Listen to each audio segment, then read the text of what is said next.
This Dragon Ball Super anime review is sponsored by our friends over at Crunchyroll, and if you like anime, that's the place to go. There you can watch entire series in beautiful high quality 1080p with a premium account. And yes, I am still offering a 30-day free trial of premium Crunchyroll. That's crunchyroll.com/geekdom. Take advantage of it now and watch all your anime the best possible way you can. It's the episode that Gohan fans have been waiting for. Dragon Ball Super Episode 80 finds Gohan back in action as he main events Episode 80 against Lavender from Universe 9, The Deadly Trio. Let's get right into it. Title of this episode, Nemuta Toshio Yobisamase Son Gohan no Tatakai, which translates to Awaken your sleeping fighting spirit, Son Gohan's battle. That's like Toei telling all the Gohan fans, alright, he's gonna fight in this one. And he definitely did. And if you are watching this and you're a fan of Gohan, and you have been since, Dragon Ball Z when he was being a badass, especially during the Cell Saga and into the Buu arc when he unlocked his ultimate power, there's going to be very little to complain about in this episode. Very, very little, except for one minor thing, which if you're going to complain about it, I understand. That's coming up later in this review. So, the episode, starts out with Gohan squaring off against Lavender. Gohan looks pretty serious, and he's walking up to Lavender just like Gohan did during the fight with Super Buu. When he told Super Buu, fight you? No, I'm gonna kill you, which is probably Gohan's most badass line in all of Dragon Ball. So, little fun fact for you guys. This is actually the first time that Gohan will be fighting in a tournament. The last time he was in a tournament was when he got his energy stolen. Didn't really count that as a fight, I don't think. This is the first time we're actually seeing Gohan in combat in a tournament ever in Dragon Ball. So, except for the Cell game. You can count the Cell game if you want. That's up to you. An official tournament or an exhibition or whatever. So, Goku tells Gohan, look, I know you can't sense his energy, but don't hold back. Do the best you can. Gohan lunges in with a right hand, and we begin the fight. Very, very DBZ-ish. Now, as far as the review portion of this review goes, I'm going to go into that a little bit, as we go through. Because my reviews are more like kind of fun little play-by-play, like we're watching a sporting event here. And that's what I like to do. It's just so much fun, especially with these episodes because the animation is so good. There were a few weird shots of Beerus and Champa later on when they were reacting to Daishinkan's announcement. But overall, the fighting parts were really very fun, very DBZ-ish. So let's get to that wacky play-by-play. So they're going back and forth fast. Lavender grabs Gohan, says, got you, shoots this purple smoke, smiles and shoots purple smoke out of Lavender's mouth, hits Gohan right in the eyes, and he's blinded. Gohan's covering his eyes, blinded. Lavender then starts laying waste with right hands, left hands to the stomach, and a knockdown. Gohan gets up, goes for a right hand. Lavender nails him with a couple of hooks to the jaw. Bam, bam. Lavender's all over him. So we have the Supreme Kai reveal that they have Senzu beans. I don't remember seeing Senzu earlier in these fights. If I missed it, my bad. Makes me wonder though, are Senzus legal during the fights? He wants to offer Gohan a Senzu, but Gohan gets kicked in the ribcage, and he's like, nah, I want to fight. I don't need a Senzu.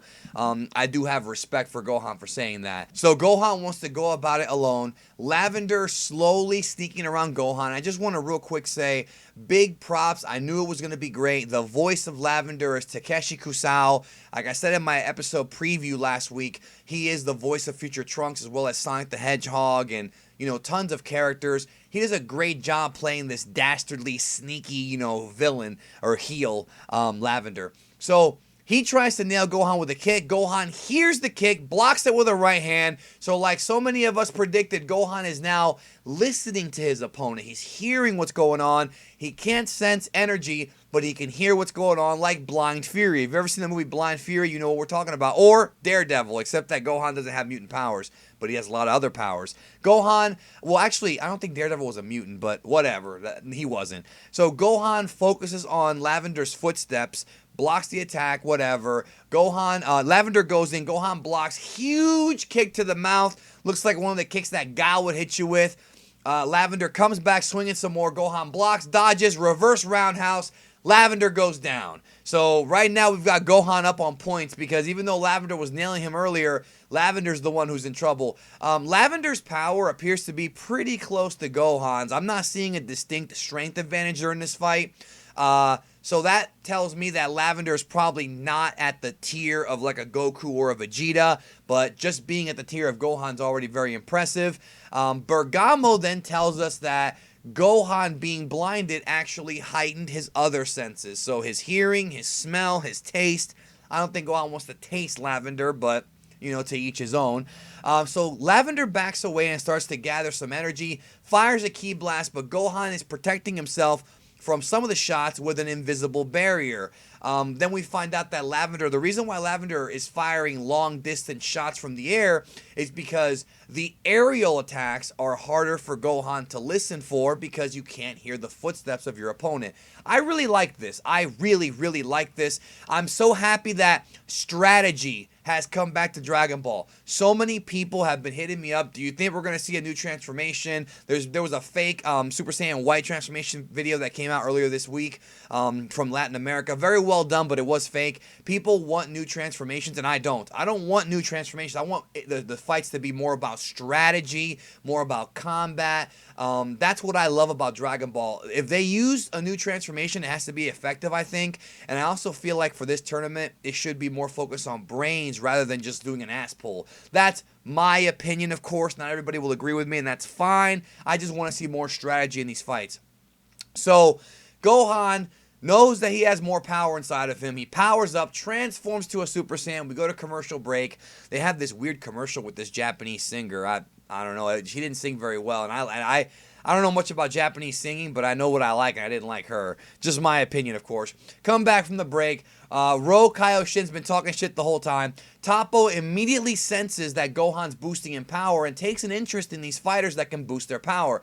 Gohan, of course, still can't see, but he's using his own energy as a radar to track Lavender. So in other words, to explain this to you guys, from what I understand, he's putting his energy out there, and what he's receiving back, like a radar, he's putting it out there, and what his energy is telling him back can sense where Lavender is. Again, I really like this stuff. I wish we had seen more of it in Dragon Ball Z, but whatever, I still love it. So Lavender fires a ki blast, Gohan deflects it, he starts firing ki blasts, he dodges, then he goes in and lights up Lavender's ass.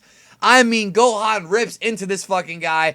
Gohan fans are going to have a lot to nut over tonight because he's just going in there pounding this freaking dude. Lavender's counterattacking, having a good time. Lavender's like giggling during the fight, dude. Like he's enjoying himself. Gohan throws Lavender down. He attacks, but suddenly he hits the ground. He's holding his stomach in pain, and he loses his transformation. And we're like, wait a minute, what's going on here? Whis says that he believes that transforming made the poison worse. So, bad move on Gohan, but hey, he didn't know. Lavender then blows more smoke at Gohan, pummels him some more. Gohan tries to dodge, but Lavender going with the offensive. Gohan then pulls out another transformation, which again, I really like the fact that they're saying that Gohan's running out of energy, but Gohan is still pulling from, you know, he's got that intestinal fortitude, or as some would say, testicular fortitude. He's pulling from what he's got inside of him to win this fight.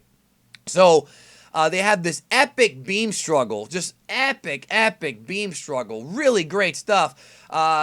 Zeno's marking out, bro. Zeno is marking out just like I would.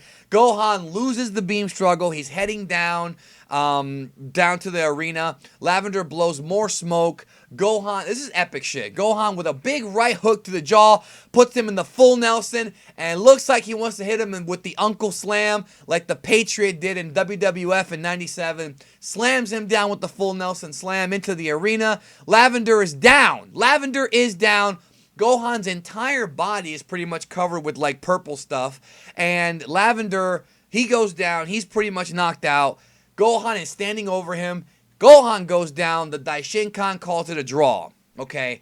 I am happy that Gohan didn't lose, and I'm happy Lavender was protected, but I don't like the double knockout. And the reason why is because Lavender went down first. Lavender hit the ground first. This is like freaking AJ Styles and Luke Harper on SmackDown 2 weeks ago.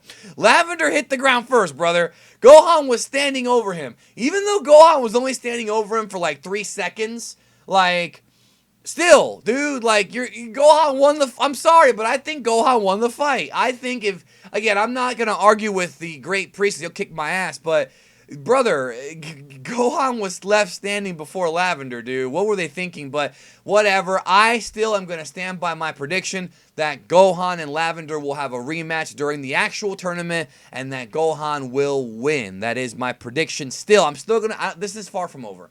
So Goku gives Gohan a Senzu. Again, I don't think it was really fair. The Senzu being apparently healed the poison. Gohan apologizes, but Goku's like, well, it was a great fight, and Gohan's like, I'll keep training, so there you go. So then we have the formal announcement from the Daishinkan, from the Great Priest, that he announces to all 12 universes, the deities from them, that the losing universes in the Universal Survival Tournament are going to be destroyed, and everybody freaks the fuck out. They are freaking out.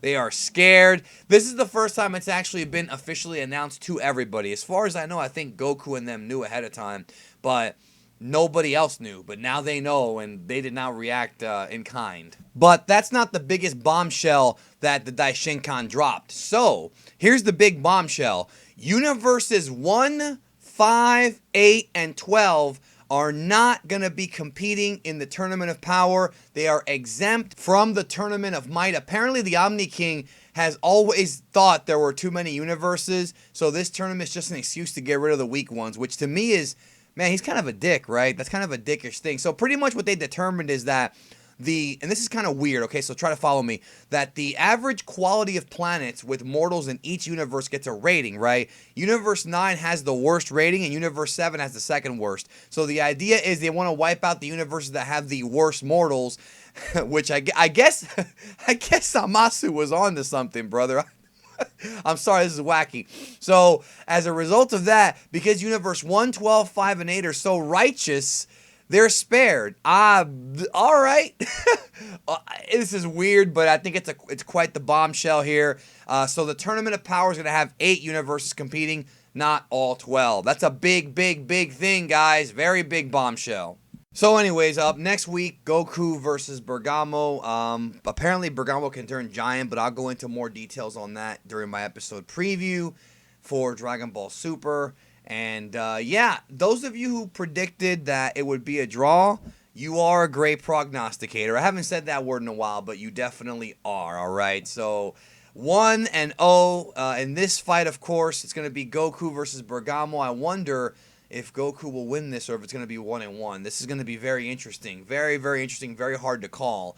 And we'll see what happens. So, overall thoughts, I really like this episode. I think I might still like the Boo one a little bit more last week. But this episode was still really, really good. Great choreography, great voice acting, great fights. Very unique, very different than the traditional Dragon Ball fights. Because he actually had, a different kind of problem for Gohan to face. And he overcame it. Again, great, great stuff. Really enjoyed it. Really, really liked this episode.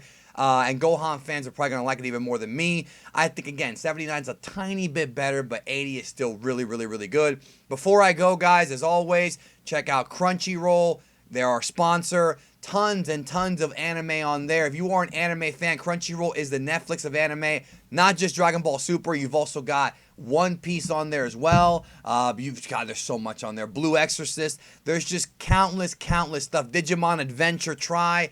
So much stuff on that website, Crunchyroll. Friends of ours, friends of Geekdom 101, which is why I push them so hard, because they provide great